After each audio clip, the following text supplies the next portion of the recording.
Get him back in the second and fourth where I'm not running him into the ground. And tried in the second half match Aaron's minutes for Jimmy Butler's, feeling that was our best matchup for him. But, I felt you mentioned Reggie had the big 7 points in a row, big three. I thought Christian, his game, Peyton, Justin, they didn't make shots early on, but the effort was there all night long. And to start the road trip off, not only with the win, but holding them to 88 points. I think it's 42 from the field, only 23 from the three-point line. That was just a tremendous defensive effort for 4 quarters, and a good way to start a very important road trip for us. We've talked about how sort of the finishing numbers have gone down for Reggie a little bit throughout the season. You can see how happy everyone was for him after that stretch going into the timeout. What does it kind of mean for him to have a stretch like that, to see everyone kind of be firing him up? Well, yeah, we're a family, and a lot of people say that, but I think our group is really connected. And we don't just play with each other. I think we care for each other. And that may sound corny in pro sports, but I think the best teams, the closest teams, really do have a brotherhood. And I think everybody knows that Reggie's been struggling to make shots, never for a lack of effort. The guy's in the gym all the time. And the funny thing is I had Jamal Murray and Kentavious Caldwell-Pope at the scorer's table during that stretch. And this speaks a lot about our group. Both those guys said to me, Coach, let Reggie ride, let CB ride. This group is playing well. And, part of our culture, because we do have a culture in Denver as well, part of our culture is being selfless, getting over yourself. And I think that, that's another example of how our team is always getting over the individual, thinking about the collective. And, really happy for Reggie Jackson. It hasn't been an easy stretch for him, but he showed out in the fourth quarter of a really important game for us. You know how tough it is to play Miami with the way they collapse on Nikola. How valuable are these kind of games against those kind of teams? Because it shows you can play any way you want. Yeah, if you want to be a champion, and for us, if you want to be a team that can repeat as champions, you have to be able to win on the road and win different types of games, to your point, Vic. And some nights it's going to be a rat race, it's going to be up and down, and other nights it's going to be a dogfight in the half court, possession by possession. And it seems like every time we play against Miami, I think we beat them in game 1, 103-97, and tonight is 100-88. So, Bam Adebayo is a hell of a defender. They do a really good job of limiting Nikola's looks. But other guys, Michael Porter gets 25, Aaron 16, Jamal 14, and the bench comes up big, especially late in the game. So that's what you need. If teams are going to sell out and take Nikola away, somebody else has to step up and help carry the load. And we had plenty of examples of that this evening. Michael, let me ask you this in terms of someone maybe stepping up playing when someone has to step up. When you have Murray, Jokic, but you have players to complement them many games, many nights. For you as a coach, what stands out to you when Porter can step up? And like you said, Reggie, late in games. What stands out to you when you have so many players to maybe complement them too? Well, if you're going to, especially in the Western Conference, if you're going to be a team that is hoping to have a deep playoff run, you got to have quality depth. You're never going to win with just one player. And we won a championship last year because, yes, Nikola is a great player, Finals MVP. Jamal Murray was just superhuman during the playoffs last year. And every other player, from KCP to Aaron to Michael, Bruce Brown, Jeff Green last year, they all stepped up and they did the best version of themselves in their respective roles. And good teams have that. You look across the NBA, one guy may not have a night, he could be out, other players step up. And I think the biggest thing for us is that all of our players trust in each other. And it's fun to watch, and it's a great team to coach in that regard. Coach, I was wondering if you've already answered it, I'm sorry, but the little 5-point push right at the end of the third quarter, how important was that? It was, because now we go into the fourth quarter up 1. The third quarter wasn't our best quarter. They came out very aggressive, and we weren't playing our best basketball by any means, Chris, as you could see, but to have the group that closed there kind of close that quarter with a little bit of a push, give us a little bit of momentum. And, now you look up on the scoreboard, I know it's only 1 point, but we're still up.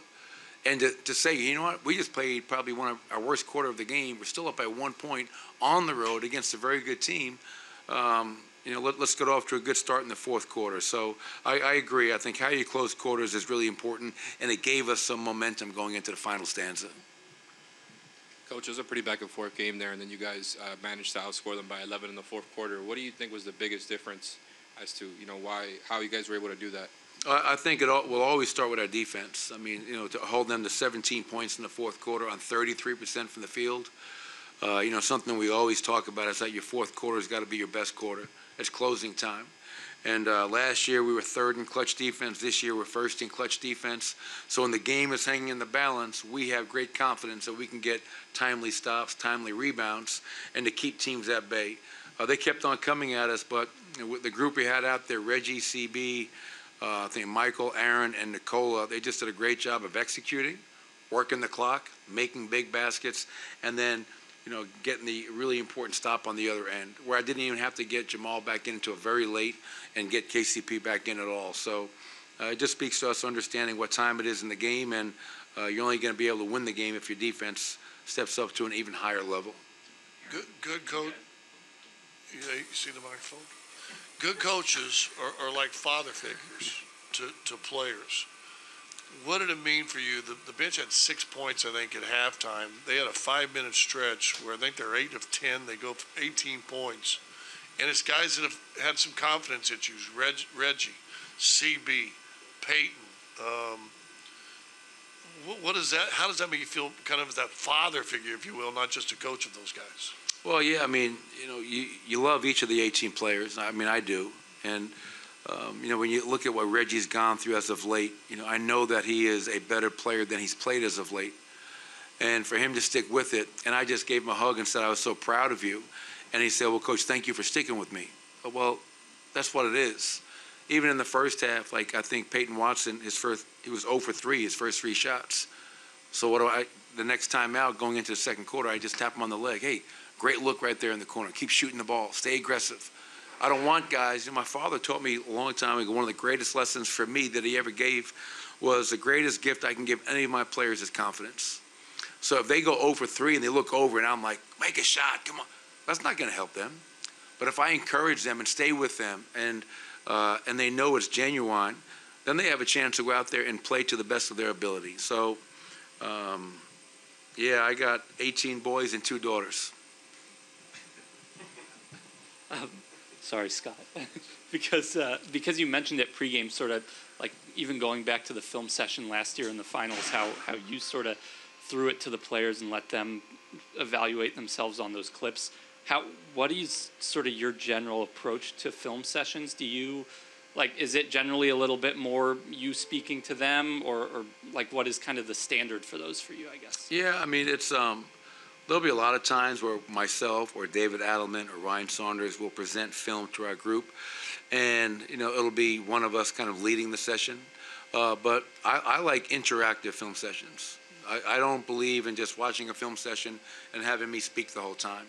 And I learned from Jeff Van Gundy, who learned from Pat Riley, asking your players questions, quizzing your players.